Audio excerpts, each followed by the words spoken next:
glad you've not got locked out. Well done for getting in the building and not leaving. We've been flexible with time, which is good. Flexibility, open dialogue principle, tick. Which means we've got till past for this bit, and then at past we'll invite a few people up to have a panel, Q&A, and then at past we have to leave. Goes so quickly, but that's okay. We will deal with past. That's past me's problem, not today me's problem. Carrying on with this understanding dialogical approaches to crisis, I'm basically picking out some of the things that I think is really important, that I reckon each of us can kind of use in our own lives. And the reason I say use in our own lives is whether you are a mental health practitioner, a social care practitioner, youth practitioner, bunny rabbit, wombat, again you're noticing a theme with what happens when I run out of words. Animals, great thing. I don't know, what I found in the training was that actually it changed how I communicated with my family.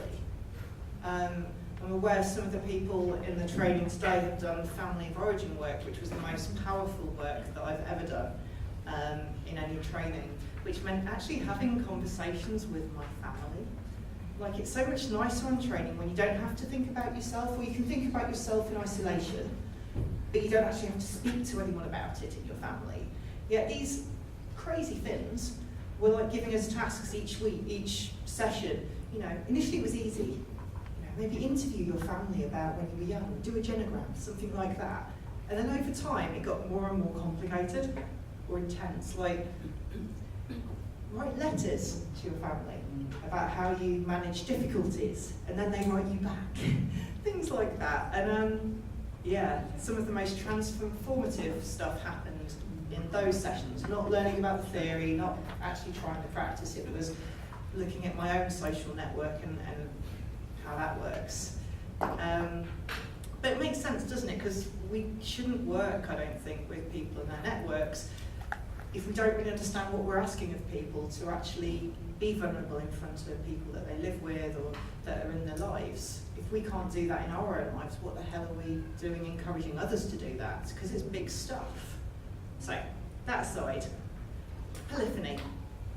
I'm actually going to ask you, because even though we're short of time, it feels weird saying, what is polyphony? This is my voice and the only voice you will listen to tell you what polyphony really means.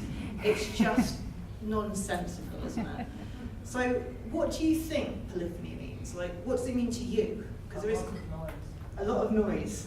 Yeah, God, that's what I got in Sydney today. Not just the people, but everything. It wasn't just the voices of the people. It was the busyness of the atmosphere. It was the heat and the humidity. So yeah, it can be a lot of noise. Anything else? But it can be conflicting. Yeah. Because that's it. If it was unitary, I guess, then it'd be lots of voices in this beautiful harmony. All agree. But it doesn't really happen that often. Like me and my husband, love him dearly. He's not in the room, so I can say this. We don't always see eye to eye on things. We've got different histories, different ideas. So it's polyphony. It's different voices, different thoughts. Sometimes in harmony, sometimes in dissonance. Anything else? Any musicians? I do like the music. Polyphony can be lots of different lines of music. There can be counterpoints, like I say, there can be harmonies, there can be even one note. Like if I was to go la, one note, sounds like just one thing. It's got loads of overtones and undertones. It's actually many notes, just sounding like one. So even within one voice, there's polyphony, there's depth, but we don't always hear it. We just sometimes make the mistake that it's one voice. So for me, polyphony is crucial to this thing we call dialogue.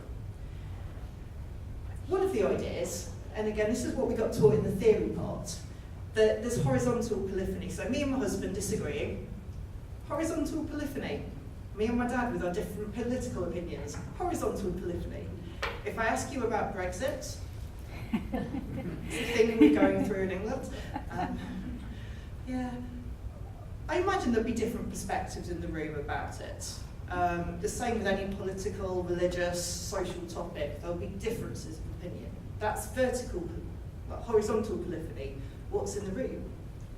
But that's not the only polyphony that's there. Like with my voice, the note that sounds single but has actually lots of notes within it, each of us has depth. We have multiple voices, multiple ways of hearing things, multiple memories and ways of relating to things. And this isn't even those of us that identify as voice hearers. Like, I have loads of voices, and each of them have polyphony too, which is really confusing.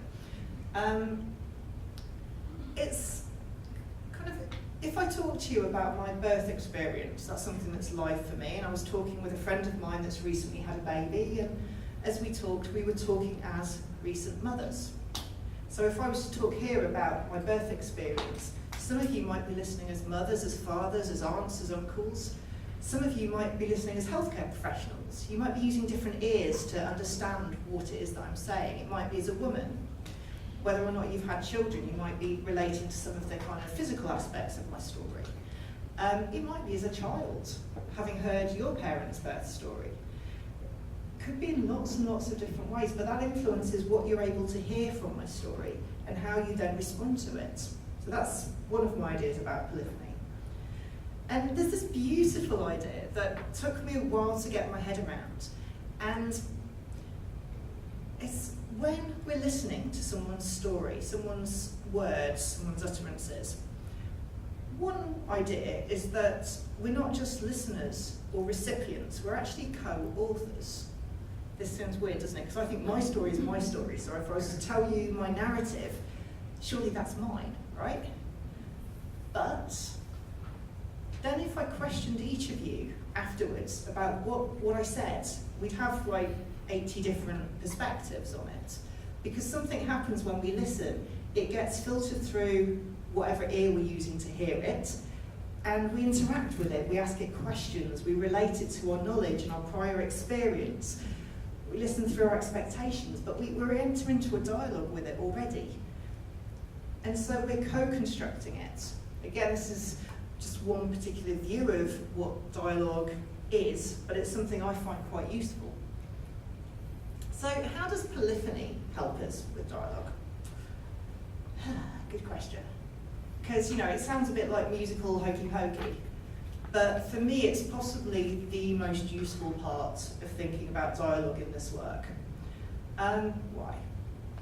Have you ever been in a conversation that it feels like you're just going round and round and round, and it just doesn't seem to change? Anyone? In your own personal life, in your work life? Yeah, it's easy to get stuck. And I've heard lots of people, professionals, non-professionals, wombats, talk about, you know, well, this dialogue thing doesn't work because we just always say the same things. Why I think polyphony helps us with this is it's never the same conversation. Because yes, the horizontal stuff might sound the same, we're saying the same words, but what's happening inside of us might be different. Our inner polyphony. Or if it isn't different, we can perhaps reach for a different part of ourselves to listen through. And that then might mean we respond differently, which opens up a space for the other person to respond differently. It's an opportunity. So, for example, I'm trying to use one from my own experience. So, having to anonymise at the same time, it's really hard, isn't it, when you're doing it on the fly? Okay. We're working with a person who has some very intense physical experiences. Feelings of invasion, feelings of not being in control of their body. And the precise sort of nature of this was quite icky. You know, if I talked about having wasps in my hair, what would happen? You'd often think, oh my God, I've got a wasp in my hair. Or if I had nits, you'd be starting to scratch. Do nits and wasps translate? Yes, you have them in Australia. Good, phew. I just don't know sometimes. it's something, sometimes when we talk about things, it has such power that the rest of us can start to feel unsure about our bodies too. And so the power of someone's experience was leaving the rest of us feeling a little woo. And it meant that the conversations we could get into and the conversations they'd got into with other people tended to deny their reality. As much as I know we shouldn't, and as much as in other worlds I'm actually quite good at being open and not denying people's reality, I found myself wanting to rationalise. I say the words quietly because I don't often rationalise, but I did. And I think we did as a team. And it was getting stuck because that wasn't helping. We're in different worlds. How did polyphony help? I think polyphony helped in that we can come together in our sort of supervision groups, but also in vision and go, what else is in there? Because at the moment we're responding with this denial thing, but what else is around? And for me, it was that I'd had very similar experiences, different, but similar, and often feel invaded in some ways. And that it's a very powerful experience. And each of us had different relationships to that experience that were equally deep. And it meant that we started to try and listen to the story of this person in a different way. And in the room, not respond with the shutting it down response, but actually going, whoa, if I was, imagine feeling kind of invaded, that sense of having no space, of having this, of having that. It evoked stuff in us that we were able to share together in reflections, just little bits, that allowed the person to engage with that bit that we were sharing, rather than going head on and going, no, it's not true. We started to enter into it in a different way with a different feeling. And that just shifted something. It wasn't massive, it wasn't this great thought out therapeutic intervention, it was very human, but it was a different kind of conversation. In my own life, I know someone who's diagnosed with what they call treatment-resistant schizophrenia. Have you heard of that? My thoughts on that through chatting with him is that the conversation with him and the healthcare team just get very, very stuck and don't move at all. And so when I've worked with people with that kind of label, I call it a label because it is a label, it's a judgment, right? I found it really, really useful to try listening with different ears, because I've probably got stuck too. So do I listen as a brother, as a son, as a sister, as a musician, as an artist, as a poet, as someone who believes in social justice? What ears do I use? Can I reach for different ears that help me hear it in a different way and respond in a different way? And when I've done that, usually we've been able to find some avenue that's different. It's not necessarily made everything better, whatever better is, but we're not trying to fix. We're just trying to explore an open space and believe that that in itself is helpful, because certainly having the walls where we get really stuck is not helpful. That, for me, is why polyphony is really, really good. And if you work in teams, helping your team think about polyphony, how else might we hear that? If we try to use different ears, what else might we see? It can just be a good exercise to stop people from getting so entrenched in their own perspective. Blah, blah, blah, blah, blah. So, have we got time for this? No, we haven't got time for this. 5 minutes. What I would have done, actually what I'll do is include in the handout a sort of little story about me talking about an experience. If you're up for this, what we're going to do is do the exercise that I would have asked you to do here if we hadn't have had quite a stretchy break. And actually listen to a bit of my experience and pay attention in your body to what ears you're using to listen with. It's an experience of restraint. So some people might listen with the ears of someone who's been restrained or done the restraining. Again, no judgment about which side you sit on in that. Maybe you've done both been restrained and restrained someone else. But how does that affect how you feel during the story and what do you tap into?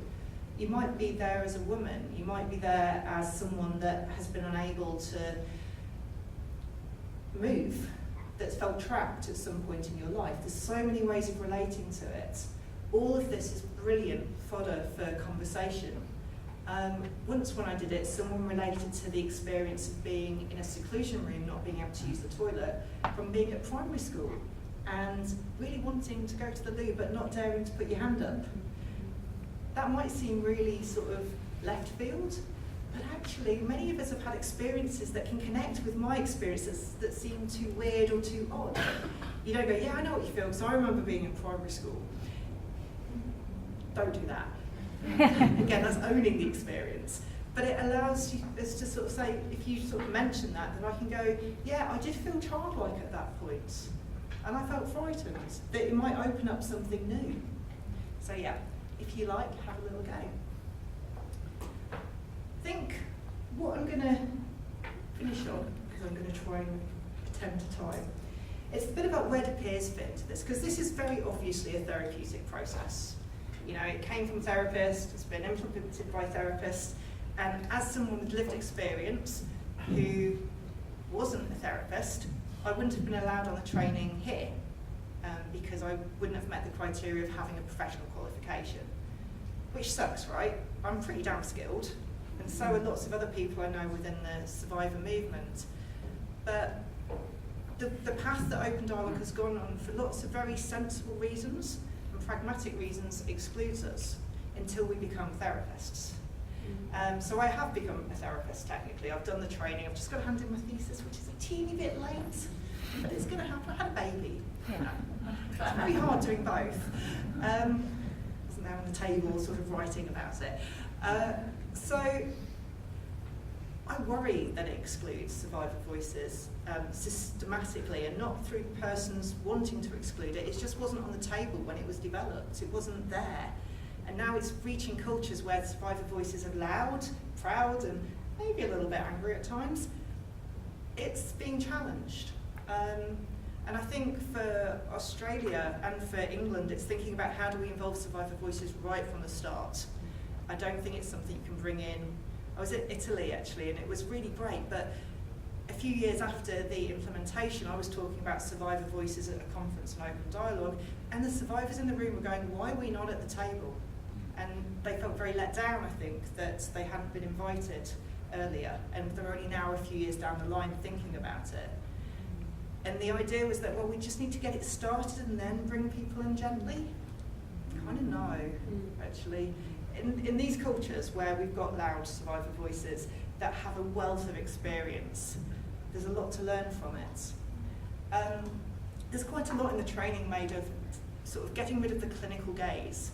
Those who've been trained in clinical approaches will have some glasses that they wear, like these lovely turquoise ones, that help us understand and frame and make sense of distressing experiences. And part of the training is actually allowing them to not get rid of them because they're expertise and they're stuff, but allowing them to drop a little bit and connecting as humans, which is what we do anyway, but let's actually let it drop even further so that we don't know. We allow ourselves not to know again. Well, as a survivor, the not knowing has been a key part of my training in the Hearing Voices movement and peer support spaces. It's a key thing that we do.